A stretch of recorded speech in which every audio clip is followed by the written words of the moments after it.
answer a few questions. What will America's public school system look like in 2050?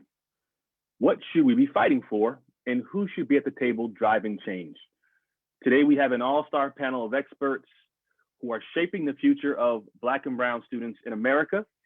Before we get into introductions, we want to survey the crowd. We want to know who is here with us. So you'll see a survey come up, and we want you to fill it out based on which group you most identify with. I often say I'm in about 4 of these groups. So do you most identify as a parent, an educator, a funder, a journalist, an advocate, or a policymaker? And we will review those answers soon. That being said, I want to give my panelists an opportunity to introduce themselves. And let's start with my sister, Alicia Morgan, down in Atlanta, Georgia. Well, good afternoon. Thank you, Curtis, and hello to my fellow amazing panelists. It's an honor to be with you, and hello to everyone that's watching. I'm Alicia Thomas Morgan, former state legislator from the great state of Georgia. I am also a former charter school management organization leader, Ivy Prep Academies. And I'm a mom of a 9th grader who started school this week virtually, and also a fiance and an active member of the community. Again, very excited to be here and looking forward to this great conversation. Great. Naomi Shelton, please introduce yourself. Well, good afternoon, Naomi Shelton. I am the CEO of the National Charter Collaborative. The National Charter Collaborative is an organization that is focused on single-site charter leaders of color and making sure that we are providing high-performing schools that provide quality education options for students. I also serve as a member of the DC Public Charter School Board, the authorizing body for schools here, charter schools here in DC. I'm a daughter, I am a friend, I am all of those things, and I am a non-native Washingtonian here in the District of Columbia. Great, and glad you're here. Jada Bolar, tell us about yourself. Hi, I'm Jada Bolar. I am the Communications Associate with the National Parents Union, an organization that is pushing for policy and helping with education for Black and Brown students across the nation. So. Thank you, I'm glad you're here. Patrick Jones. Yeah, Patrick Jones here from the Mind Trust in Indianapolis, Indiana. Mind Trust is an organization that supports charter schools and innovation schools here in our city. I'm the Senior Vice President of Leadership and Equity for the Mind Trust, which means I lead the equity work internally for the organization and leadership work, and try to influence it with our schools and organizations that we support outside of it. Happy to be here. Wonderful wife. Do I say I'm a great husband? I hope I am. Have 2 great kids who started school this week, so we're excited about that and excited to get this work on this year, man. We got to get it moving. Thank you so much, and shout out to the husbands out there. There you go. Last but not least, Dr. Charles Cole.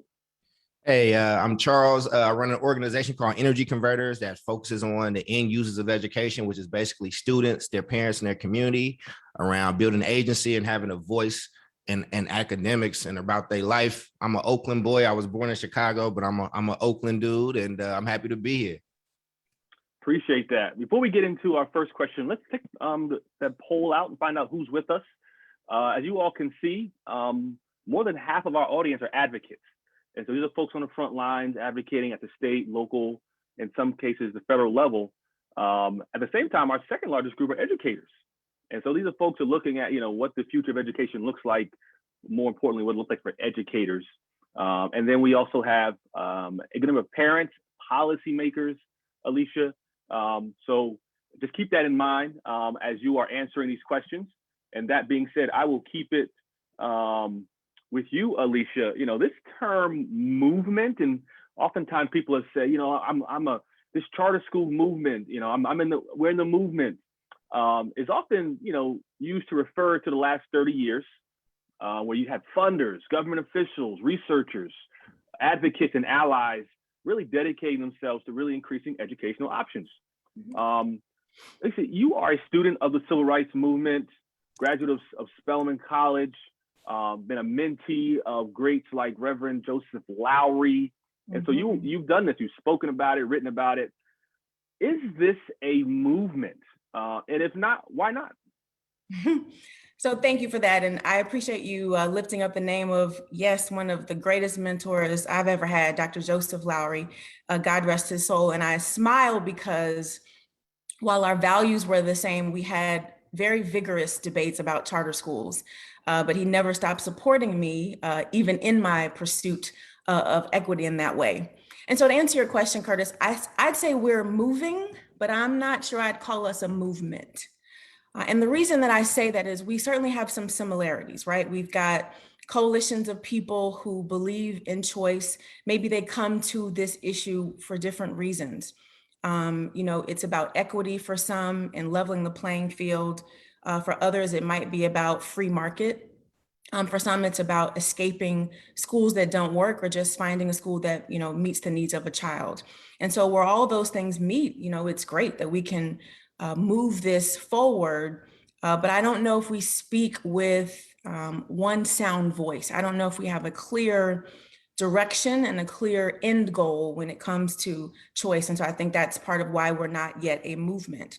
I think also what makes us moving and not a movement is we don't have the folks who are directly affected by this as the most significant part of the movement. And frankly, even if you look at the poll that was just taken, right, it's mostly us advocates. And I feel like I fit in so many of those categories, but it's the advocates who are out front, who understand this, who are doing it, but we don't see the number of parents that we need to see. And I would argue that we don't see the number of young people. And any real movement, as we've seen across this world, young people have been at the forefront. And so I think there's a place for that. And then the final thing I would say, and I think this is really the most important, we lack the sense of urgency that we need that would have existed in other movements. And so when I think about the fact that school started here in Georgia this week, there are parents in Georgia and across this country who are heartbroken, who are facing anxiety right now because they are faced with not having enough choices for their kids, having no choices at all, or just having really, really poor choices. And we know that we're responsible for the life trajectory of our kids. And I don't get 10 years to try to figure out how I'm going to find the right school for Layla. I have today. And so I wish that if we want to call this a movement and we really want it to be a movement, that we all have that sense of urgency to make sure that choice is real for every kid in this country. And then we can call ourselves a movement. What can we learn? I mean, you're still in Atlanta. I mean, you hear talk about the Atlanta student movement, obviously a recognition of those who come before us and how they went about making change. What can we learn from the way in which folks like Reverend Joseph Lowry and John Lewis and others went about making change? I think the most important thing, and this is really a word of encouragement, everybody didn't march with Dr. King. We love to romanticize the civil rights movement for one, that, in the 50s and 60s, everybody was marching, everybody was organizing, all the whites and blacks were, working together, and that's just not the case, right? And so I think what we can learn is, number one, we all have a role. There are some, as my old friend would say, there are some who are going to be tree shakers and some who are going to be jelly makers. And we all have a role that we play, right? There was, Dr. King, who was organizing and out there marching and going to jail. And then there was Andy Young, who was in there, having the negotiations. So we all have a role to play. And the other piece of that is, because everybody didn't march with Dr. King, didn't mean that we didn't make progress. And so for those of us who are on the front lines or on the back lines or wherever we are in this moving part, right? That it's okay that everybody is not there, that we still have this imperative, right, to continue to work, continue to move forward. Again, put the parents and young people on the front lines, but don't get discouraged that not everybody shares, our values or our sense of urgency, but we have to keep moving, because at the end of the day, we're talking about the lives of children. Charles, I want to come to you really quickly. You and I have had conversations, particularly you're in Chicago. obviously connected to Oakland, two sort of spaces that were the center of movement, in many ways, post-civil rights. You talked about, how close you grew up to folks, like Fred Hampton. This question of what we can learn, what would folks like Fred Hampton and others in the movement also say about what we should be doing now and moving forward?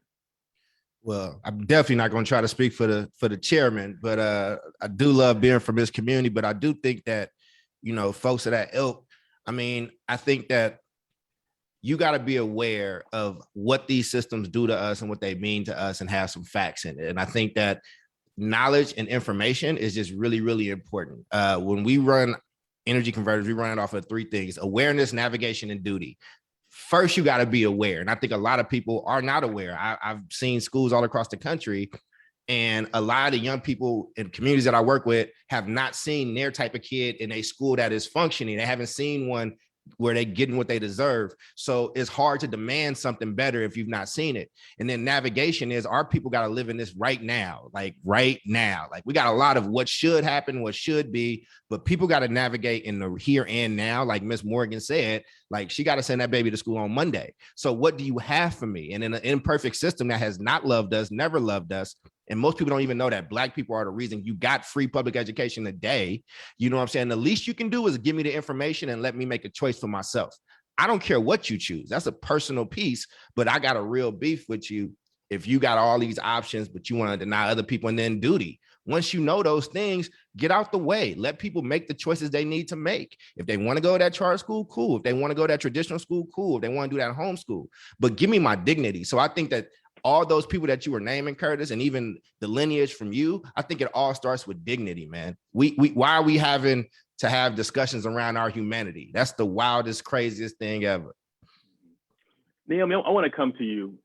And some say the future of education is actually in the past. And I want to confess, I'm some people. That's me.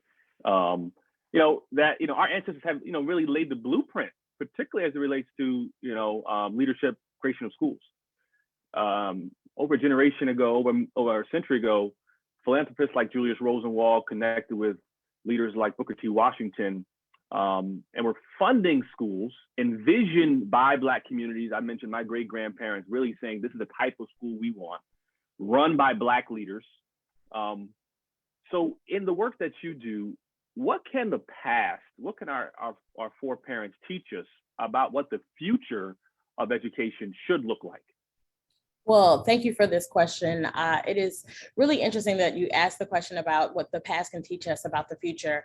If you've heard me speak before, I definitely talk about context, and I believe that that is the crux of what it means to find those two things. I attended Tougaloo College, which is a small liberal arts HBCU in the Jackson area of Mississippi. And that word is derived from a Choctaw word, which means the meeting of two rivers. And the motto of Tougaloo College is where history meets the future. We just lost an amazing pioneer of the civil rights movement. And Bob Moses spent plenty of time on Tougaloo College's campus. And what I know to be true about the time that was spent between the Tougaloo 9 that went and did a sit-in in Jackson, Mississippi, and what I know to be true about the students that I attended the college with and the students there today, and the students that sit in the classrooms of the schools that the founders and leaders of our network represent, is that we have to know what has happened before us to be able to improve and build upon. And by not knowing our history, we are deemed to repeat it. And so what I believe to be true, because of being, again, a fourth generation graduate of Tougaloo College, and what I know to be true about learning from all of the practices, all of the great things that have come before us in the world of education, is that communities, specifically Black, Brown, and Indigenous communities, know what works for their students.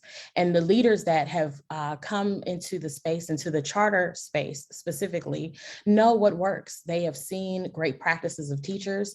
I mentioned in my piece for the 74, the work that has come and been seen in classrooms that has built networks, amazing networks of schools. And so how do we take those practices, make sure that we create communities of practice and have that opportunity to learn and share and really build upon what has already been taught to us? We have people that make money off of of developing curriculum. We have people that make money off of developing new opportunities, but what are we learning and what have we learned and gained and really retained from what has come before us? I think if you may also know that I worked for United Negro College Fund, UNCF, and that institution put out a report several years ago called Imparting Wisdom, HBCU Lessons for K-12.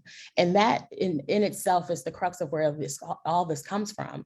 HBCUs graduate a higher proportion of Black students than traditional PWIs. And so what is it that we're taking from those institutions that we can impart into the K-12 space because they know what works? And so across the board, how are we creating the ecosystem that allows for us to really catalyze and learn from and build upon what has already been taught? And so more specifically, what is the National Charter Collaborative really doing to make this come true? So we are in the process of evolving. I started my role as the inaugural CEO of the organization earlier this year. I always say I have one more day ahead of me than Joe Biden. And so in that, what we're doing now is restructuring what that looks like. So we've kicked off some amazing programming that is focused on how to catalyze the work of leaders and make sure that they have everything they need to be sustainable. Our Manati Fellowship, which the inaugural fellowship took place here in DC, that fellowship is going to evolve into a national program based on regions to think about how do we, again, catalyze, which Manati is the Swahili word for catalyze. How do we really build upon what we've learned from those founders who started this work 25 plus years ago and impart that wisdom to incoming founders and leaders? How do we think about this work in a way where we're creating partnerships that make the most sense? So we're thinking about the supply of board members. We're thinking about making sure that we're connecting people from the community to community schools. And then we're also thinking in that strengthening bucket of the work, how are we connecting people to the financial resources that they need and on that continuum for the sustainability of these institutions? What are we doing to say, here's the research and data that proves out what we've known to be true based on data that has come out recently? We know that students who attend schools that have a Black principal are less likely to be suspended. We know that there are tons of processes and processes and the ways that we go about the work that can be perpetuated throughout this community. So we're thinking of ways to not only supply, strengthen, and sustain this work, but it is an overarching level of support and advocacy and making sure that we're talking about and amplifying the work of these single site leaders. Because yes, we can talk about all the big box chains of charter schools, but it's the people that have decided to commit themselves to the individuals that are in the communities and look like them that need the most support at this time. Before we move on, I just want to say a few names: Lagra Newman, Margaret Fortune, Tasha James. We have to say the names of these women school founders who really put their neck out there to really go through the process of starting a school. That's right. Nina Gilbert. Nina Gilbert. I would also want to call the men that have done this work, right? So Tim King, we have some amazing school leaders here in DC. So if you want to look up the social justice school, Myron Long just started that school here and had to open in the middle of a pandemic. We've seen tons of opportunities that have been taken, but we've also seen where disproportionately school leaders and schools that are led by people of color are disproportionately closed. Over 75% of the schools that have closed here in DC over the last 25 years have been schools led by people of color. And that is not always because of academic reasons. That is because of the lack of financial support. And Alicia and I have talked about this at length, that it is not solely the idea of people not having the ability to do the work. It is the support, right? It is to make sure that people have all that they need across the board because they don't have a central office. There is no one thinking about those other things. The people who lead these schools, the operations teams, the principals and the CEOs or executive directors of these schools are responsible for every single piece of the work. Alicia can go into detail about what that looks like. Thankfully, I've only had to review applications or I had to look at the outcomes of schools to make the determination on whether or not a school opens or closed. But I do know that the people that look like us, the ones of us that are on this panel today, do not receive the same levels of support. And we have to make sure that that is at the top of the list of things that we do going into the next 30 years. Amen, sister. Thank you. I want to say Donald Hentz, Earl Martin Phelan, Can't forget my brothers.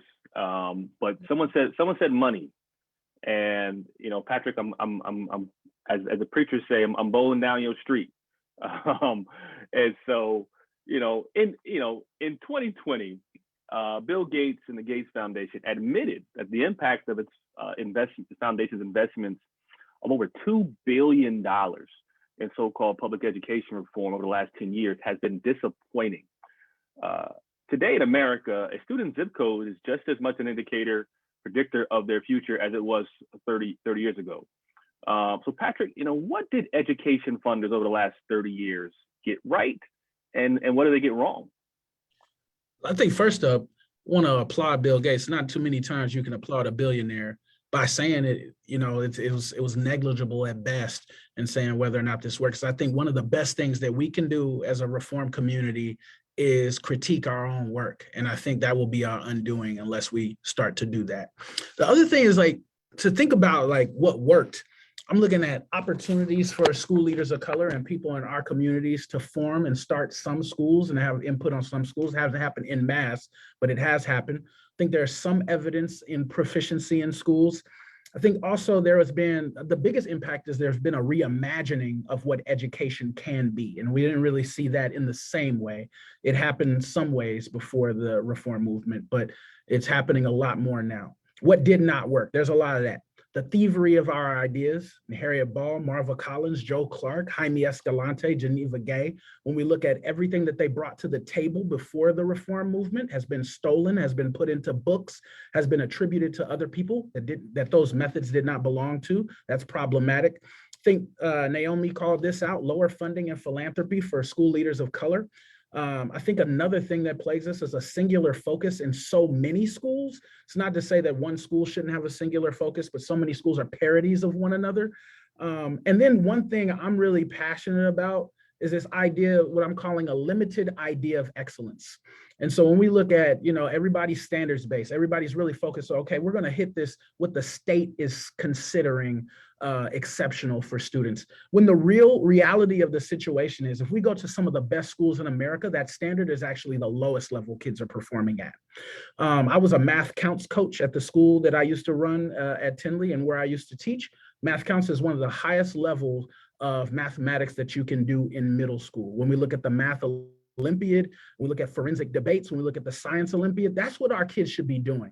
And every time I took a school to those championships, to those competitions, we would be the only Black school there. It would be filled with white children. It would be filled with children of other ethnicities, but no Latino schools, no Black schools. And that's 100% problematic because those kids in middle school were getting tuition-free full rides to schools like Purdue, to schools like Rose-Hulman, and schools all around our state here in Indiana. And that's without even completing one single year of high school from being in those programs. And for us to not afford our kids access to some of those because our schools are so limited in their thinking about what excellence is problematic. So that being said, now you have the opportunity, you have a platform, you have someone coming to you saying, Patrick, what should we be doing over the next 30 years?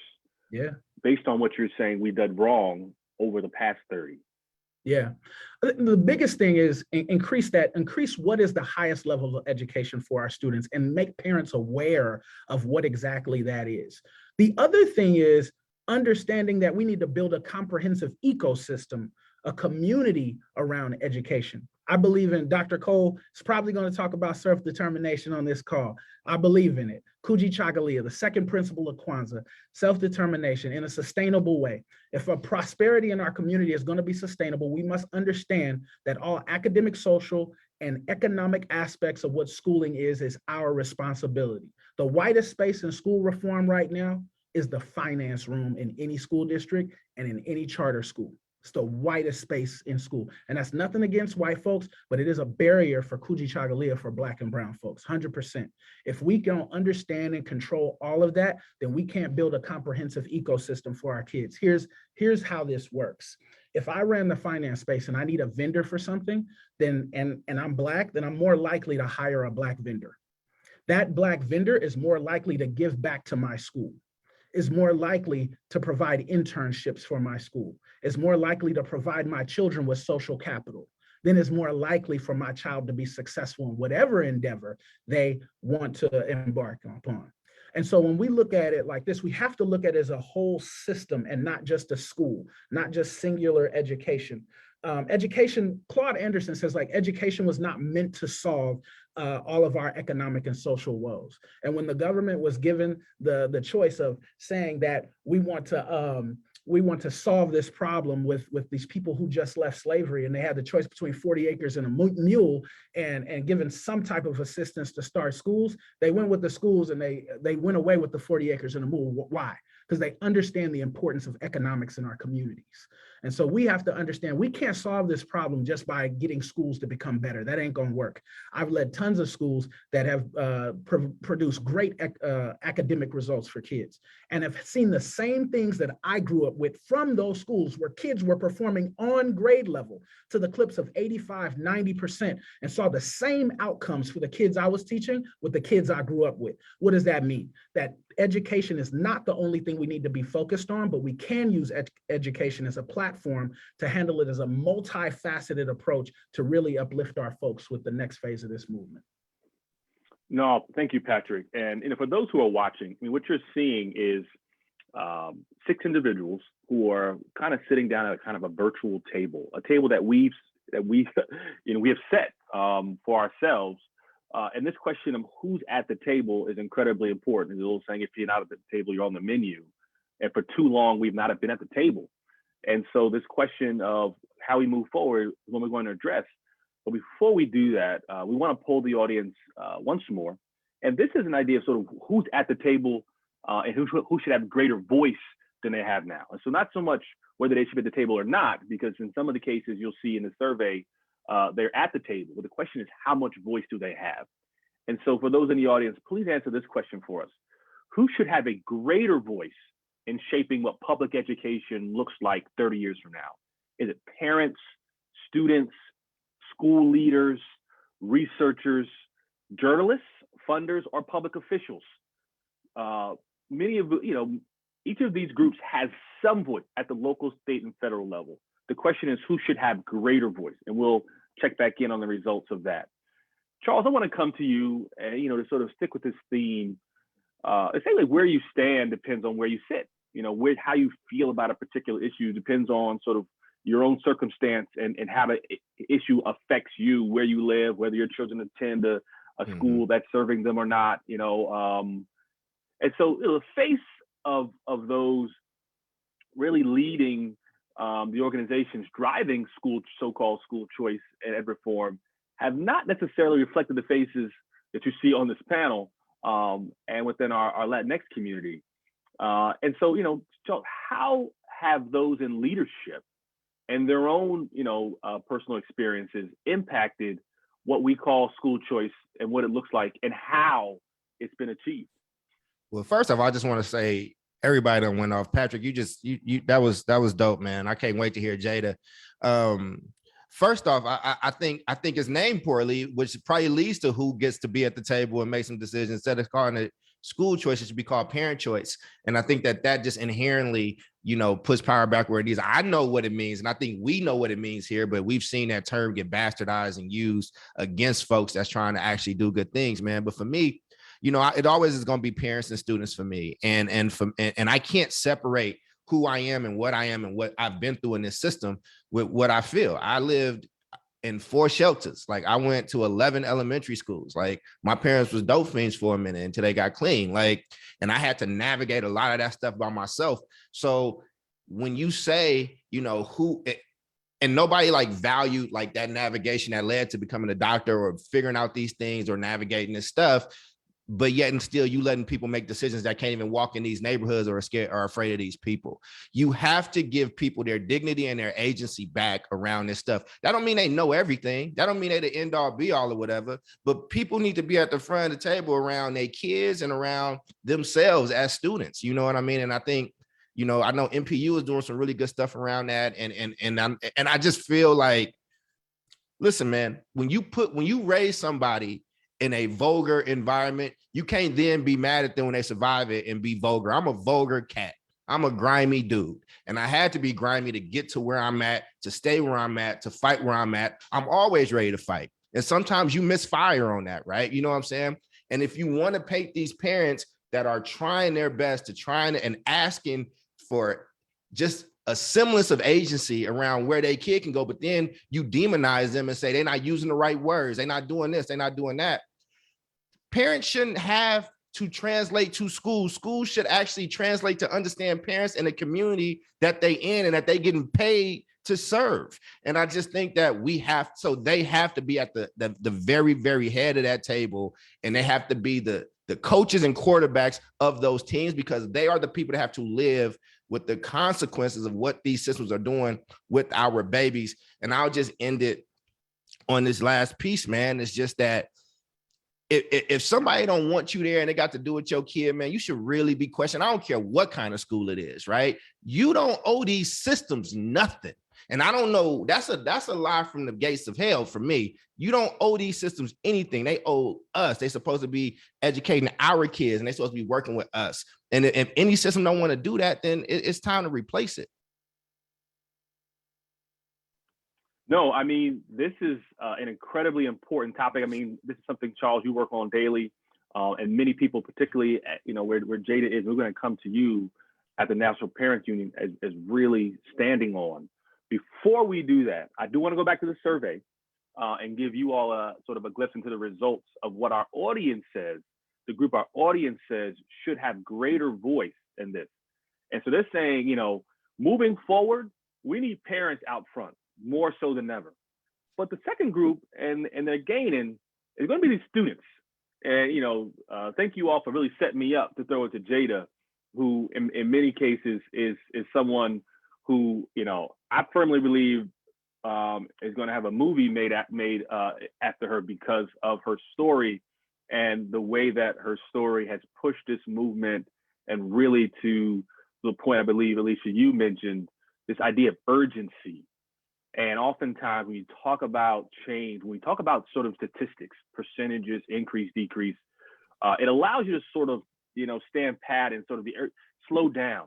But when you put a name to it, and you put a story, and you put a face to it, and every movement has had faces that we all look back to and say, wow, this is the person who's most impacted by it. It changes everything.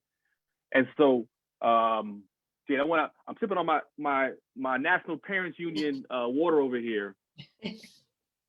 And when y'all give me a teacup, I have my teacup too. I can sip my tea from that as well. But we applaud you, Jada, and your mother and your family. And so here's a question. Every so-called movement has individuals whose stories really captivate us and reminds us how important this work is. And for those who don't know, Jada, please, I want to give you the floor. Tell us your story. Tell us where you're from, and how the world came to know who you are in your story.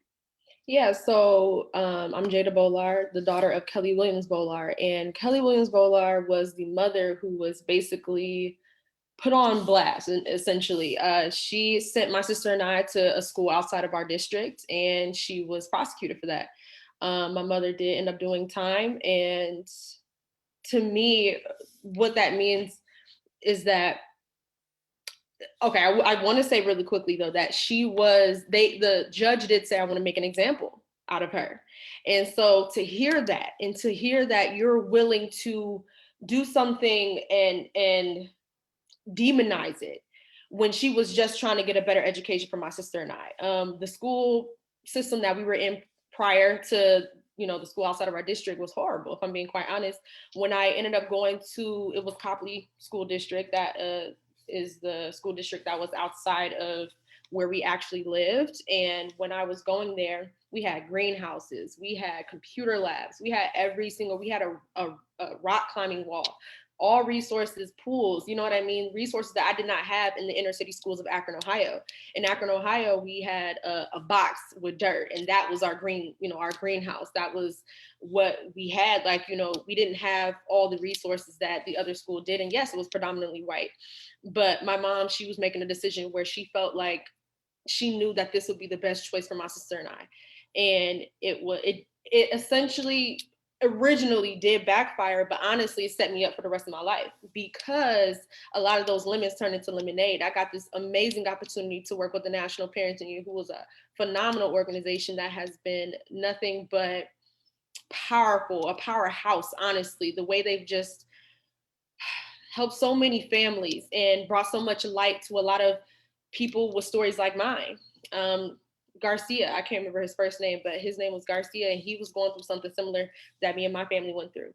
And so with the blessing, I believe it turned into a blessing. I was able to rub elbows with so many people that have set me up for a career path. I wanted to do the best to make sure my mom's choice was not in vain. And so we ended up going to private school. Someone paid for my education.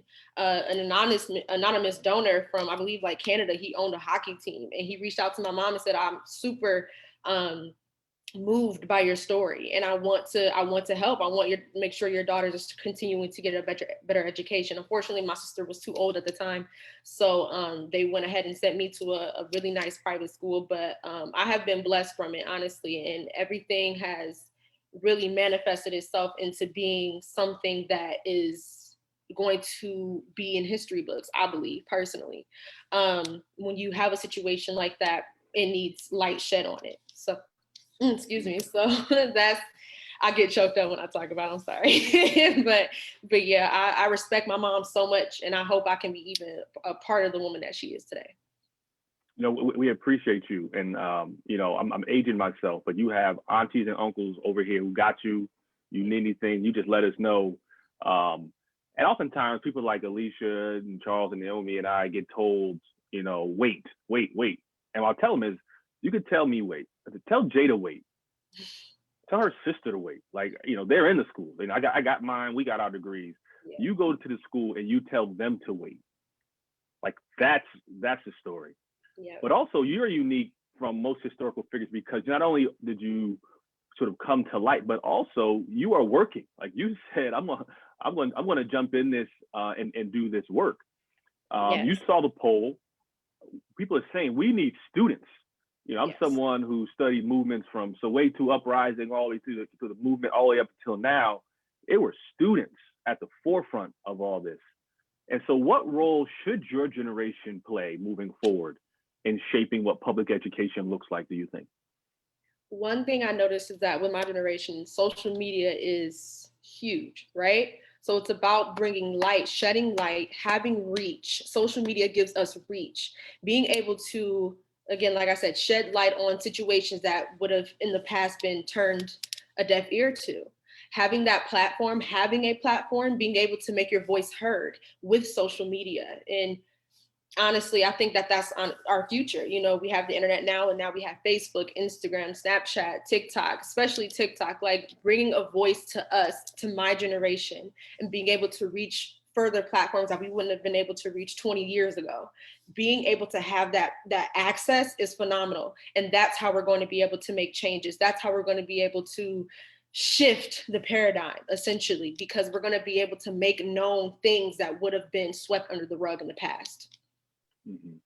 No, thank you for that. And again, I mean, we're a family in this space, and there's so many others we could call out. But this is what it is, and we are here to support one another and definitely support you in anything you want to do moving forward. We're going to open it up to questions to the rest of the panel, but before we do that, again, one last question, audience. We don't let you rest too much in between our questions because we have a lot more to go even in the next 20 minutes. And this is more so priorities of what folks like us and others should be doing over the next 30 some odd years. And that means funders, advocates, policymakers, parents, students. What should we be doing with our time moving forward? What should be the priority of school choice or parent choice, whatever you want to call it, advocates moving forward? Should it be diversity in organizational leadership? Those who are running the organization, should they look more like the folks who they're endeavoring to support? Should we support minority-led charter schools like Naomi talks about? Should we have more diversity in school board members? The work that Alicia is doing, that I do. Should school boards, those who are policymakers, be more reflective of the students? Should we have more student leaders like Jada? Should we give school leaders more autonomy to make decisions about hiring, about length of school day, about curriculum, things that we at PPI and Reinventing America Schools really fight for, this autonomy at the school level? Should we have more universal enrollment that opens up opportunities for students to attend schools outside of their zip code, as I mentioned before, things that would have, that unfortunately, Jada did not have access to? And lastly, should we elevate more Latinx leaders? This is a community that's incredibly involved in this work, the ones that all of us work with in our different work, and our sisters and brothers in this fight as well. Where should we be concentrating and prioritizing our work? And we'll keep it up for a couple more minutes. And as the poll is up, I want to throw it back out to the audience, and please, anyone, jump in here. For years, reforming education in America was synonymous with so-called school choice, but the term school choice has many definitions. So I want each of you, I bet many of you would like, how do you define what it means to have school choice, both now and moving forward? I'll just start off and say that I agree completely with Dr. Cole in terms of this being about what parents want and what they know to be true about their child or children. At the end of the day, saying that parents don't have a right to make those decisions is very telling about the systems that those parents came from. If you do not trust your product, and I hate to use that terminology, if you don't trust the people that came out of your own school system to make the decisions about where their children should go to school, then that says more about the system than it does about those parents. So let's be clear, like this has to be about creating a space and opportunity for parents to make the most valuable decision that they will make for their own children. And that is based on the experiences that they had, the experience they have in terms of how their communities have been served. So I say that school choice is really about parent autonomy and their self-determination to decide what they deserve, what they know their children deserve and need. So at the end of the day, I think we all have to remember that our communities already know what we need. Earlier this year, NACSA, the National Association for Charter School Authorizers, kicked off a campaign, a very thoughtful campaign called With Communities. And they want authorizers of charter schools to really understand the value of communities. So parents, stakeholders, elected officials of color, all of those people make up communities. So be it Latinx, be it Indigenous, all of those communities know what they need. And we need to tap into those communities to know what is best for the children of those communities. And so we know that there's some fresh thinking there. We know that the neighborhoods those students live in, they know what they do and don't, they deserve and what they are not getting. And so we need to have the investment in policy, practice, and people to see that reflected in schools. Alicia? And I want to jump into, thank you, Naima, for saying that, talking about how parents know best. School choice for me, parent choice, it's personal. My parents knew best when I was growing up in Miami that the neighborhood school that I was zoned to go to for elementary wasn't going to work for me. And so my parents enrolled me in a school that was closer to my dad's job, which happened to be much more diverse and helped me understand the world a lot better. Middle school, I went to a performing arts magnet, and same thing for high school. And my K through 12 educational experience created the foundation for who I am today. And without that education, I would not be here and have done the things that I've done. And so for me, this is about equity. It's about access. It's about saying that in the most basic way that parents know what's best for their children. I think about 2 calls that I've had in 24 hours. One from about a child who was enrolled in one school in one county, but mom is moving to a whole nother state. Dad is still staying in Georgia, and I had to give the painful news to that parent that the law says, as dumb as it is, that you can't transfer, you can't stay in this school because you live in a different county. In order to get that kind of permission, you got to get superintendents to agree. It's almost an act of Congress. Another parent who has a Black boy who is high performing, and when she is advocating for her child to make sure that she's in a high performing teacher's classroom, the principal, a Black principal, by the way, said to her this week, well, maybe you should just take him to a private school. And so It is agonizing to think about what parents deal with on a daily basis to just get a quality education for their child, whether it's removing them from a school that is poor performing, putting them in a school that celebrates their talents and their gifts, or just having options that meet the need of that child. My 14-year-old daughter chose to be in virtual education this year, which for some parents was not even an option or on the radar, but for COVID. And so, that's one good thing that came out of COVID, is that we got a chance to really see what choice is really about. And so at the end of the day, this is personal for me, for parents across this country who agonize about where we're going to send our children.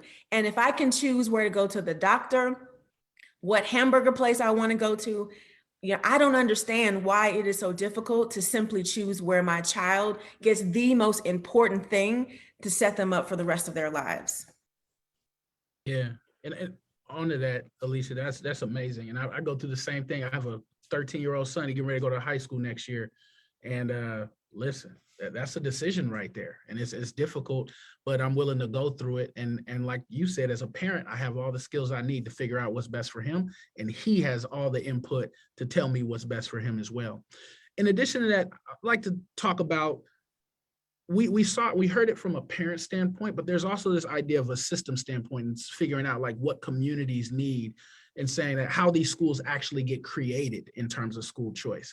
And if we look at it like that, I think one of the things school choice means to me is figuring out what communities actually want and need, and how can we go and really engage with those communities, figure that out, what that is. And the Mind Trust, we work with the community in Arlington Woods, and a church that anchors that community in Eastern Star. They wanted an elementary school that was going to focus on social emotional learning in that community, because they saw some huge trauma in their elementary school students coming to school every day. And then in their high school, the community wanted a tech school, because they wanted a school that focused on technology, not because the community wanted a whole bunch of technology, but they wanted access to high wage, high growth jobs in that community. And so that school really focused on getting kids certifications as early as 9th grade. And so when we look at school choice, we also have to look at how the schools are created and who's being engaged in the creation of those schools. I want to say, oftentimes people hear school choice, they think it's code for private schools or public charter schools. I will say, I think what you're doing, Patrick, in Indianapolis, other places are saying traditional public school systems need to provide educational options, different school models for their students. My children attend a magnet Montessori school in my school district, pre-K3 all the way through grade 8. And that is a public school option. There are other options, whether it's, language immersion, performing arts, like Alicia mentioned. And so this is not a specific question around, a particular type of school. Public schools, which is the vast number of our students are going to attend, need to ensure that every student has access to every school, particularly those who have various school options. Before we go on to the next question, I do want to see the results of our survey, because this is really telling. What the panel says, at least number one, is diversity and organizational leadership. And we love seeing that CEO next to Naomi's name. We want to see that. We want to see that CEO president name next to people who look like the students that you purport to support and advocate for. Number two is this idea of minority-led charter schools, school founders who look like the students that, again, people say they care about. And right there, number three, is that universal enrollment, that idea that zip codes should not be predictors of people's future, and that parents like Jada's shouldn't have to make a decision about their own freedom and have to choose between their freedom or their children's success. Because I will tell you, I will go to jail for my babies. So I think we all will. And so let's just keep that, keep that real. As I don't Ms. have Charles babies, but I'm willing to go to jail so that parents can do what they need to do for their children, right? Charles Yep. said he's scrappy. Listen, that goes across the board. Those of us who have had access still know what it means to be an advocate and to fight. At the end of the day, I think it's important. And there's a great question here in terms of, well, to back up to another question, why are we not talking about systems and why are we not talking about traditional districts? We see across the country that right now, just the ask of having accurate education and history taught in school is being fought day in and day out. And the only place that it can really take hold is in the traditional systems. Why? Because they are controlled by people who do not look like us, who do not care what happens to us, or do not care about those who look like them have a great foundation to start from. So that's number one. When it comes to why we use these other tools to work around those systems, is because those systems have not served us well, and people are fighting tooth and nail. There is a lawsuit, I think, in Tennessee right now about CRT, about a book about Ruby Bridges. People don't want third graders to learn about Ruby Bridges. Like, how have we come to this, right? And so the question or the idea of having diversity in organizational leadership is important, but if we're not supporting the people who are in classrooms and in school buildings and administrators every single day who are of color, then none of this matters. So the reason I support charter schools and why I support parent autonomy in making these decisions is because those who are making the decisions and have the majority rules in this country are not thinking about how we are best served, how Indigenous students are best served. We've just seen what has happened with the residential schools in Canada and other parts of this country that we don't talk about. And so what we want to make sure is, yes, you can put people in power, but if you're not supporting them, if you're not believing in them, if you don't recognize who they are as human beings, then none of this matters. So yes, all the ideas of giving parents the ability to make that choice matter. I'm a product of school choice. I started off in Montessori, went to traditional public school here in DC and was in the TAG program, moved out to Maryland and attended public and private school. But at the end of the day, the crux of who I am is I'm the daughter of an educator. I want to know everything. I want to know context. And the context in this country has shown us, the history of this country has shown us that people are not hearing what it is that we need and what we deserve. And so we are taking that power back and wanting to do this for ourselves. And that self-determination will get us close to liberation. But the idea of just pouring into systems that are then going to stifle what's possible, that's not going to work. It's just not. I agree with everything Naomi said. The homie just hit me. It was like, you could be paying more attention. I take notes on everything everybody's saying. So that's what I don't just trust my brain. So that's why my head is down. But I mean, just in asking that question, I agree with what everybody said. I think how you define, school choice, parent choice, or whatever the case is, I have access to information. I can make autonomous choices that's best for me, whether it's traditional, whatever the case is. So people can take that how they want. But the ultimate goal should be liberation. And I think, and when we talk about that, this is the question, because people will pay a lot of lip service and they are really good with words on CNN and Fox and these places, right? This is how you can tell, what do people hold themselves accountable to? And then what do they prioritize in their budget? And Patrick can talk about this again. I don't know how much longer I'm gonna be able to be in this. It is what it is, right? You know what I'm saying? But with the bread I do get, or what I'm able to do, one of my things was I want to give money directly to parents and communities so they can solve this literacy issue on their own with us or whatever. Why do I keep giving it to folks that continue to fail over and over and over again with no skin in the game? The least I can do is give $5,000 to a mom in Indianapolis that has a business that's teaching literacy, but also making some bread on the side, or in Oakland where it's one of the most expensive places to live. How are we invested in our people and the humanity of us? Because I can't keep having conversations and debate where my humanity is the thing that we are having conversations about. I can't do that. So school choice is a term that is politicized. And the last thing that I'll say about that, man, is you have to take the public political private. And what I mean by that is everybody's trying to get a sound clip. Everybody is trying to blow up.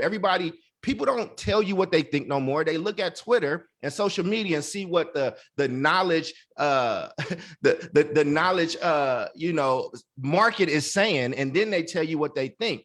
So good. I ain't gonna comment on everybody's kids, but for my family, the people that I care about, this is what's best for kid A and kid B, and kid C might be different. Take that public political piece and make it private and let people live their life and do what's best for them. But stop telling Black people they owe this system something when they built it, man. And if you don't know that history, you should read Education of Blacks in the South, where people fresh out of slavery, essentially with their churches and a little bit of philanthropy, built public education, and the farmers didn't even want it. And then they saw them Black people being able to read, and they said, oh no, we want that, and they took it. Like, don't believe this narrative that Black people don't care about education. And the reason why we go so hard on it is because we know the consequences for us are so much more dire than it is for other groups. I don't have 8 safety nets under me. I can't just take a gap year. Like, I have a very, very different life if I don't take out 100 grand in loans and go to college and I do something else versus my white friends that I grew up around that got to go and travel through Europe for 2 years before they decided to go back to school and end up working at their daddy's company. So if we're gonna have this conversation, let's have it. But I'm gonna go back to my notes now. Well, no, hold on. Patrick, go ahead. We have about 5 minutes left, and I want to get you all in on a final question as we wrap up. And I'm glad, Naomi, you said Ruby Bridges, because to me, that's who Jada is to us. She's that Ruby Bridges. And if you learn much as you can about her, Jada, because she was that young person who really went through the fire for a lot of people to come behind her. And guess what? Ruby Bridges is still a relatively young woman. Like, she's out. If you meet her, you'd be like, "Wow, this is you." She is my mother's peer. She is exactly. She's like our mother's age. So this is not too far off. But as we wrap up, I want to start with you, Ruby or Jada. What are we not doing that we should be doing? And this is sort of a question of, a lot of this work, and I like to use the word, Alicia, romanticize. And we romanticize this work, that you can do it and you're not going to lose any friends, and you're going to be able to walk through this unscathed. But we all have stories of really putting ourselves out there and getting a backlash from it, but we understand it's just too important to stand pat. And so I want to go around as we wrap up. Jada, what are we not doing that we should be doing moving forward? Personally, I believe that there's not specifically something I think we're not doing. I think we need to continue to step on toes. I think we need to continue to make people uncomfortable with the reality that we are not receiving quality in education. That's just period. I shouldn't have had to see my mom go through all of that just to get me and my sister a better education. I shouldn't have had to be that student that people will point out and say, hey, I know what your mom did. Hey, I seen your mom in the busted papers, or anything that was just, like I said, demonized from her choice when it was the best thing she knew from me and my sister. I think we need to continue to push and make people uncomfortable. And if that means having backlash, it means that we're being heard. So it just keep pushing, in my opinion. Thank you so much. Naomi, what are we not doing that we should be doing moving forward? Listening to communities, right? And I say this as an authorizer. I say this as someone who does the work as an advocate. I say this as someone who has lived in the same community for more than 20 years. Listen to the people who are the end users of your product. And I, again, hate using business terms, but listen to community. Community is parents. Community is students. Community is the stakeholders and the people who are, that have their ear to the ground, right? In those communities. Listen to them. Do the work to support them. We know that investing in people directly, like Charles has said, makes all the difference. And being able to do that at your budget reflecting what it is that people are asking for shows that you are listening to them. So to trust communities and double down on what it is that they know to be true. Thank you. Patrick, bro, what we got to do moving forward that we haven't done yet so far? Listen, first off, they better be lucky that we only trying to get Ruby Bridges in that school, because we could be bringing Anthony T. Browder and Sheikh Anta Diop. I'm not playing. So the thing, though, we really got to focus on is helping these organizations understand that we need to work with communities to use education to build infrastructure. And if we don't do that, we're going to look back and say we had a missed opportunity. An example of that is if we have communities that have a lack of entrepreneurs, or entrepreneurs without resources, if we have communities that don't have enough physicians that look like people in the community, then why aren't we building schools in those communities to produce those physicians? And why aren't those schools nimble enough in about 10 years to change their focus to whatever else the community needs? And so when we look at it like that and we build infrastructure within our communities through the education system, then we provide communities with the infrastructure that they need to move forward without these organizations that so-called support them. Thank you. Charles, Dr. Cole. I mean, I just want to echo what they said. I think that, you know, I don't know how long we got to look at systems that haven't been working for us before we just stop putting all of our eggs in those baskets. I think folks should look up the term invisible institutions. And I think we need to have booster shots along with pushing these schools to be better. So that's our religious institution. That's our elders. That's our CBOs that also get tax breaks to serve us. It's not going to just be this one thing by itself. And so, you know, Stop thinking that white ice is colder, man. You have things in your community and around you that you need to utilize and use it up before they steal it all and sell it back to you for more things that you can't even afford. Alicia, if Jada is Ruby, you know, you're Fannie Lou Hamer, so you know, bring it home for us.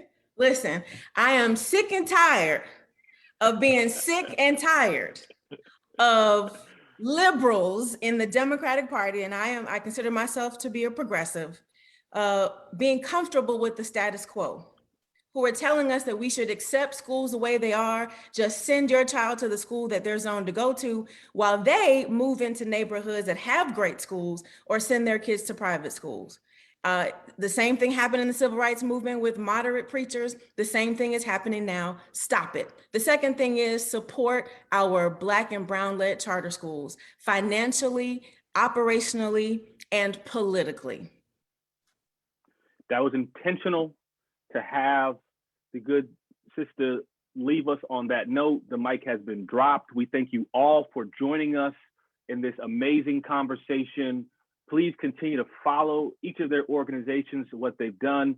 Continue to follow our work. When we push this out, we'll be sure to tag all their organizations. You can follow them and continue this work. The next 30 years is really up to us because we declare it.